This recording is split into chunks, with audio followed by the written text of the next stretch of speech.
Hi friends, vegetable சேமியா உப்புமா எப்படி பண்ணுறதுன்னு பார்க்கலாமா? ஃபஸ்ட்டு பேனில் கொஞ்சமாக எண்ணெய் விட்டுக்கோங்க.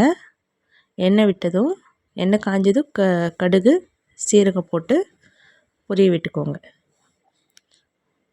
ஒரு பெரிய வெங்காயம் நறுக்கி வச்சுருக்கேன், அதையும் சேர்த்துக்கோங்க. கூட கொஞ்சம் கருவேப்பிலை, 2 பச்சை மிளகாய் சேர்த்துக்கோங்க. நல்லா வதக்கி விட்டுக்கோங்க.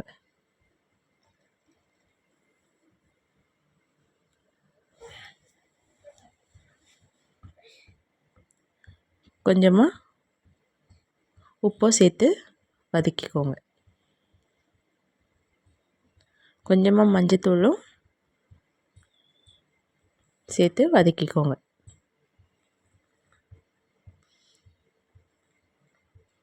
இப்போது நான் ஒரு சின்ன தக்காளி பழம் எடுத்திருக்கேன், அதையும் சேர்த்துக்கிறேன். கூட கேரட்டு, பீன்ஸு, கொஞ்சம் பச்சை பட்டாணியும் சேர்த்து நல்லா வதக்கிக்கோங்க.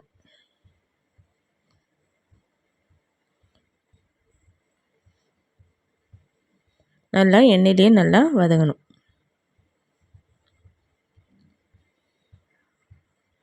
நான் ஒரு பேக்கெட் சேமியாவுக்கு 2 கிளாஸ் தண்ணி எடுத்திருக்கேன், இது கரெக்டாக இருக்கும்.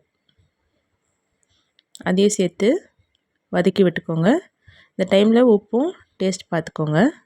மூடி போட்டு ஒரு கொதி வர வரைக்கும் வெயிட் பண்ணுங்கள்.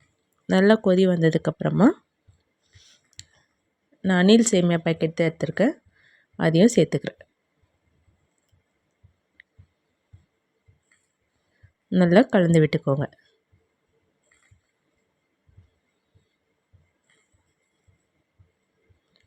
நல்லா கலந்து விட்டுட்டு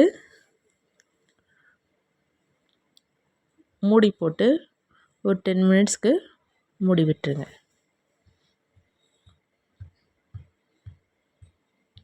10 மினிட்ஸ் கழித்து எடுத்து பார்த்திங்கன்னா நல்லா உப்புமா உதிரி உதிரியாக வரும்.